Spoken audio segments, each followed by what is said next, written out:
This episode is sponsored by Kelly Stark.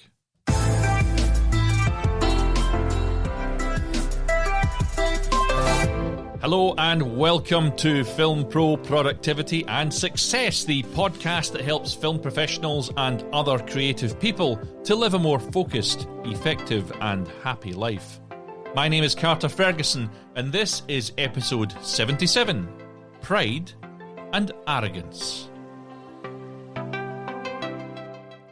The Jamaican spiritual leader Mooji said, "In the land of I know, there is always competitiveness, jealousy, pretence, pride and arrogance. It is an aggressive realm, the realm of the ego. I say, refuse citizenship.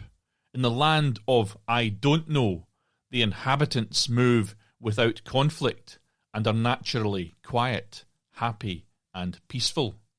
The wise stay there." Today's show is going to be a good bit longer than those that you'll hear in the rest of the season, as it was actually prepped for season 4, but I hope that you will find it interesting and enlightening. They say that pride comes before a fall and that arrogance is the obstruction of wisdom. And it's with these old adages in mind that I will be looking today at how pride and arrogance can affect our productivity and limit our success and our happiness. Everyone's definition of these traits could be quite different, but the Merriam-Webster Online Dictionary states that arrogance means exaggerating or disposed to exaggerate one's own worth or importance, often by an overbearing manner, and that pride has two sides to it in the context which I raise it today. One, inordinate self-esteem, which can become conceit, that is, excessive appreciation of one's own worth or virtue. And two, a reasonable or justifiable self-respect. InspiringTips.com says that perhaps one of the hardest things to recognise in ourselves is our pride. It can lead us to be only concerned with ourselves, to seek recognition, to exalt ourselves and speak constantly without listening. Arrogant people too are always preoccupied with their ego, and possibly, just possibly, you are struggling with the same trait. Let's face it though, it's far easier to see the negative traits which I'm talking about here today in other people than in yourself. And to be entirely honest, I think that the sort of people that seek out podcasts like this are far less likely to suffer from these issues than those who don't. Arrogant people don't need a podcast offering them advice because they already know it all.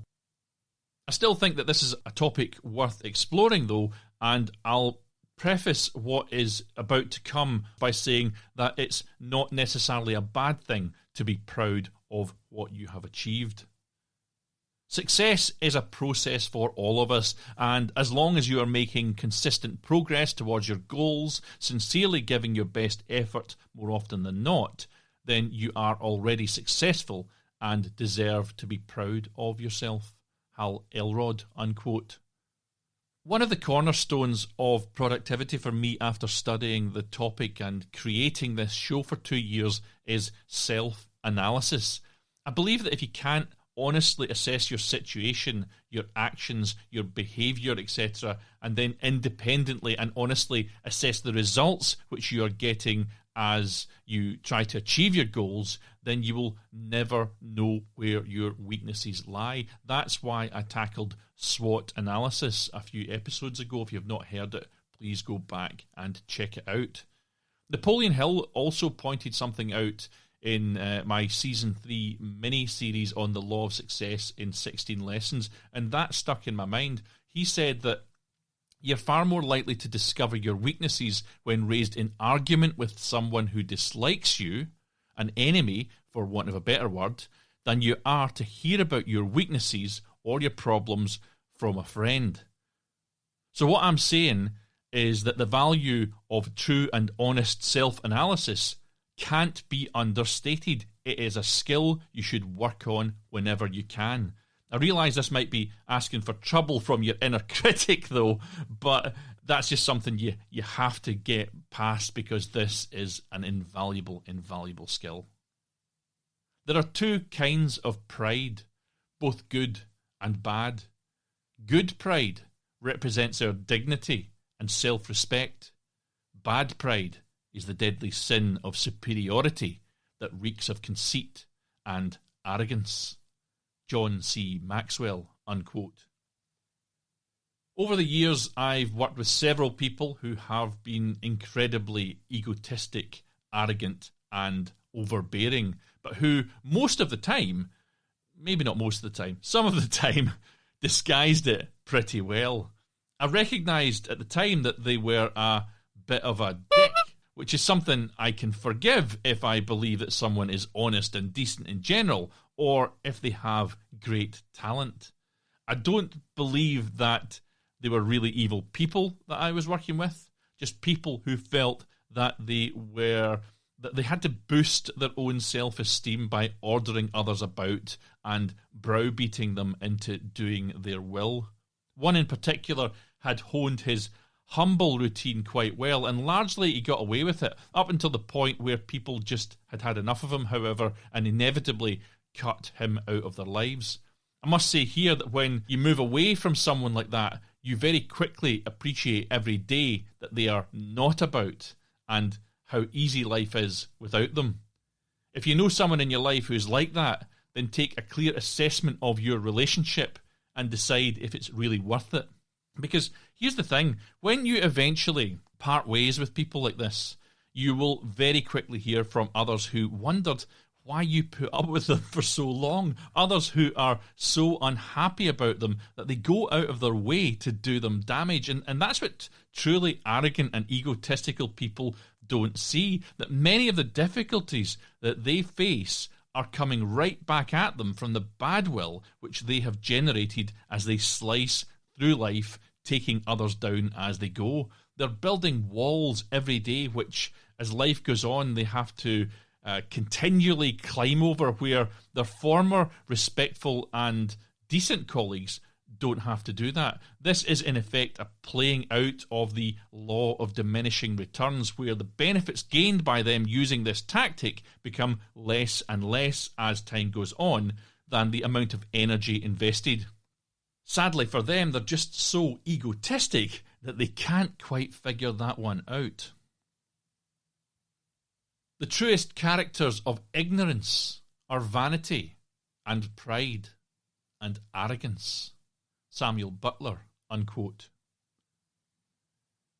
In an article for Psychology Today, Guy Winch, PhD, asks, what distinguishes people who feel confidence and pride from those who are boastful and arrogant? Just as the dictionary description did earlier, Guy breaks his definition down into two sides. He said that authentic pride arises when we feel good about ourselves, confident and productive, and is related to socially desirable personal traits such as being agreeable, conscientious, and emotionally stable.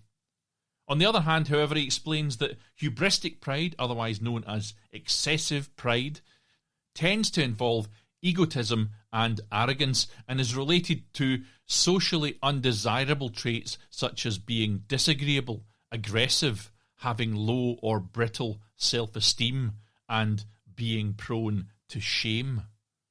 American author, speaker, and pastor John Calvin Maxwell wrote the 21 Irrefutable Laws of Leadership, and he explains the same thing as follows.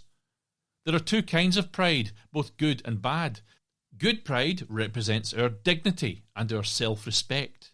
I'd describe that as the feeling of pride you have when your child wins an award at school, or heck, when you win an award for some creative endeavour or act of bravery, unquote. So we can see several facets of good pride here. We've got self-pride, pride for someone else who has made you proud, or even military or team, or the LGBTQ type of pride, where individuals share identities and show how proud they are with themselves and with their group. Bad pride is the opposite of these, he says. It's the deadly sin of superiority that reeks of conceit and arrogance. It is directed inwardly to themselves, and it is egotistic, excessive, aggressive, and overbearing, unquote. The association of shame to excessive pride was scientifically proven in 2007 in a study done by the Association of Psychological Science. That report details the matter as follows. When they studied people with tendencies toward one or the other form of pride, they found that they had very different personalities. People exhibiting authentic pride were more likely to score high on extroversion, agreeableness, genuine self-esteem, and consciousness, all adaptive, appealing traits. But those exhibiting hubristic pride were narcissistic and prone to shame. Further, they found that people who felt positive achievement-orientated feelings of pride viewed hard work as the key to success in life, whereas those with excessive pride tended to view success as predetermined, the luck of the draw. Guess which group, if you can, was more engaged in life? The scientists behind this speculated that excessive pride or self-confidence might have been a social shortcut, in inverted commas, a way of tricking others into paying respect to them when it wasn't earned. Those who couldn't earn respect the old-fashioned way figured out how to look and act accomplished in order to gain status. Social cheaters puffed themselves up because deep down they didn't really have what it took to succeed in their world. Whatever respect they got would have been fleeting, of course, as it is today. Pride is concerned with who is right. Humility is concerned with what is right. Ezra Taft Benson, unquote. And that brings me to a third interpretation, which I really should touch upon before moving on, and that is false pride. Dictionary.com describes false pride as an exaggeratedly high or pretentious opinion of oneself, one's abilities, or one's circumstance that is not based in any real achievement of success. For example, such and such a person goes on and on about his brilliant or his or her brilliant filmmaking skills, but it's just false pride, if you ask me, as he's still editing his first film and has been doing that for the last 3 years. Now, that's not a dig at any particular filmmaker, by the way. I calm down your thought. It's only a podcast, but I'll try to give an example here of what false pride might be. It would be somebody talking a good game, but actually not delivering anything. And good Lord, I could list you a few people off the top of my head right now if I wanted to, but it's not that sort of show, I'm afraid. But as I highlight false pride as I come across these fakers very, very often in the industry, and I find that some people really begin to believe their own hype sometimes, and it's in order for them to feel successful in their career or within their families, their friends, or their work group, their colleagues or whatever. But if you go back to that honesty thing I was talking about earlier, they can't really be happy in themselves. But I digress. I'm trying to keep this episode as short as possible.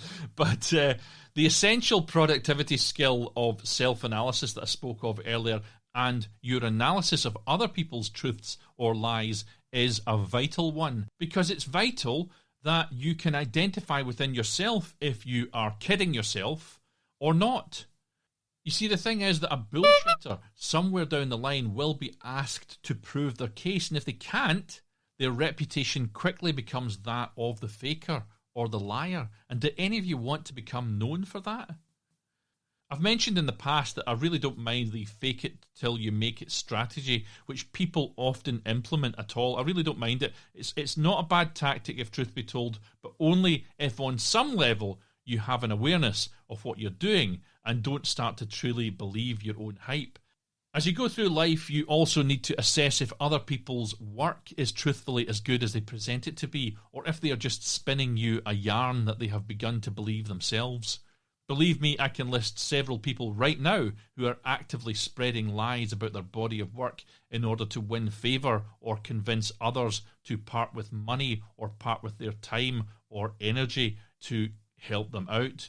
You don't want to get caught up with these people. They are a complete waste of time and effort. And I say right now, I can point to 2 people in Scotland who use my name to gain favour, and I'm getting bloody sick of it. So please, if anyone drops my name with you, get in touch with me for a verification to see if I'm involved, or a verification to see if I even like the work of the person who's using my name. Desmond Tutu once said that arrogance really comes from insecurity, and in the end, our feeling that we are bigger than others is really the flip side of our feeling that we are smaller than others.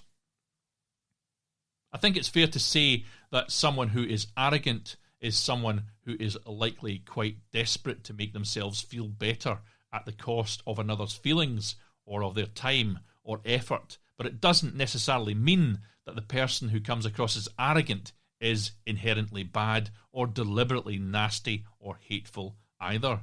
We might all occasionally come across as arrogant when we are in a situation in which we have little control and are trying to make our mark, or when we are so passionate about a thing and our nerves get the better of us, leading us to talk about ourselves perhaps when we should be, as suggested in the previous 2 episodes, interested in others. This might occur in a job interview, for example. Close some doors today, not because of pride, incapacity, or arrogance, but simply because they lead you nowhere. Paulo Coelho, unquote. And I'm really sorry, Paulo, if I have completely murdered your name there. So, I think I've covered enough of the definitions now. You know, what are we, 17 minutes in or thereabouts? But let me ask you a new question. How can we control pride and overcome arrogance? The Limitless Life YouTube channel has a video called "You May Have to Sacrifice Your Pride to Achieve Success," in which the presenter explains that his car had been damaged, but that he is going to sacrifice his pride in wanting to have it fixed or replaced, but not doing so in favour of him achieving his larger goals. He said that he doesn't want to be distracted by having another car payment and having to spend more money, as one of his goals is to get out of debt, to put money into his business, and to be able to keep doing his videos. And if he was to start adding new car expenses to his costs, he simply wouldn't be able to do that. He explains that sacrifice is giving up something of a lower nature for something of a higher nature. He's giving up something of a lower nature in wanting a newer car in favour of something of a higher nature, pursuing his dreams and goals. And I think that's a good example, because we're often in that situation, I think, as creatives, wanting one thing and having to miss out on something else and able to get it. Not all of us are millionaires, although I do believe I have at least one millionaire listening to this. Hi, sponsor the show. So it is possible, if you can engage in high-level thinking, your high-level thinking head on this topic, to take control of these traits of pride and arrogance. Here are a few tips from inspiringtips.com that will help you to do this. 1. There are questions you can ask yourself in order to identify the cause of your pride, like, how often do I admit that I am wrong? Why do I want others to see or hear me? Or why do I talk about myself and my opinions so much to other people? Number 2, rationalize and justify your prideful thoughts. Sometimes you just have to shut up, swallow your pride, and accept that you're wrong, because it's part of growing up. Try to compare your prideful thoughts to reality and then balance things. And this is, of course, part of the honest self-analysis that I was talking about. One of the greatest things that I've learned when working professionally is knowing when to shut up. My opinion is not always relevant or required. You need to realise that yours might not always be relevant either. Next, seek feedback from people you trust to make sure that you are doing right for other people. Accept criticisms and learn from them. It's a common mistake doing everything on your own, but you also need to seek feedback and use it to improve yourself. Number 4 is share credit and build others up. Recognize the contributions of other people, because once you build others up and share credit, it will cause others to want to work with you again. And that is something I very specifically covered in the last 2 shows on how to win friends and influence people. Number 5 was also covered in the last 2 episodes, and it's admit your own mistakes. By simply admitting your mistakes, it lowers your pride and you take responsibility for your failure. Remember that you can learn from your mistakes if you're not denying them. That's the only time you can learn from them, in fact. I want to add here that admitting your mistakes in my particular line of work also marks you as a professional. I had a bit of a problem last year with someone who lied about their mistake, and bad news for them, they tried to pin it on me. But this didn't work out well for them at all, as everyone knew me and my work, and now they are known as a liar. It's not about the blame game. It's about honesty and respect. Number 6, again, is something that I did cover in the previous 2 episodes, and that is simply be courteous to others. Let go of your arrogance and boastfulness. Learn to genuinely respect the opinion of other people and know how to accept criticism. This is one of the rules which I live my life by, but it is becoming less and less common these days. Number 7 is, if you really want to overcome arrogance, be modest. You will only look stupid if you praise yourself and boast about your achievements in life. So set aside the attitude of focusing on yourself, even when you're worried about what other people think. Don't be egotistic, but instead learn how to think of other people's feelings towards you. If you hear yourself inside saying "I" a lot, you may be heading in this direction. You can make more friends in 2 months by becoming interested in other people than you can in 2 years by trying to get people interested in you. Dale Carnegie, How to Win Friends and Influence People, unquote. Number 8 is be optimistic. Your negative thoughts will lead you to negative behaviour. Optimistic people tend to anticipate the best possible outcome in any situation. Number 9 is, again, I don't know if this list came from How to Win Friends and Influence People, but it does cover an awful lot of them. I didn't notice it when I was researching it, but it does. Number 9 is be an active listener. Instead of just thinking about yourself, try to listen to other people as well. Listening is one of the most important skills that we have. Listen in order to understand and learn. Your ears were made for a purpose, so you better use them. Listening is a skill that we can probably all benefit from improving.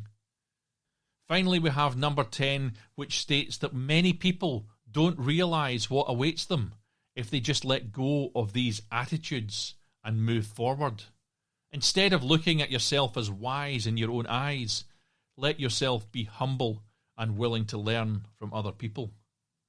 How to Win Friends and Influence People has a ton of great quotes on this topic. So if you fancy getting to grips with this a little bit more directly, as I said in the last couple of episodes, go grab yourself a copy. It is only, at the moment, 75 cents on Kindle. You've not got much of a reason to dodge that one. So to sum up today, I want you to be proud of yourself and constantly work on being the best version of yourself that you can be. Never cross the line to arrogance, though, by thinking that someone else is less important than you just because they might be doing a seemingly less important task. Always remember the golden rule and treat others as you'd want them to treat you.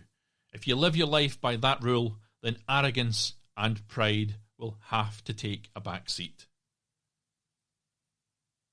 Thanks again for joining me here today and investing in yourself. If you've enjoyed the show, I'd be very grateful if you would take some time out of your busy schedule to leave a rating or a review on whatever app that you use to listen to podcasts. It is the one thing that really bumps this show up in the rankings, and that in turn leads to more listeners. Next week, I'm going back to my shorter style of episodes for this season, and I'll be discussing a business premise known as the labour illusion. I'll end now, though, with a few words from Jane Austen, who wrote, "Vanity and pride are different things, though the words are often used synonymously. A person may be proud without being vain. Pride relates more to our opinion of ourselves, vanity to what we would have others think of us." Now take control of your own destiny. Keep on shooting, and join me next time on Film Pro Productivity and Success.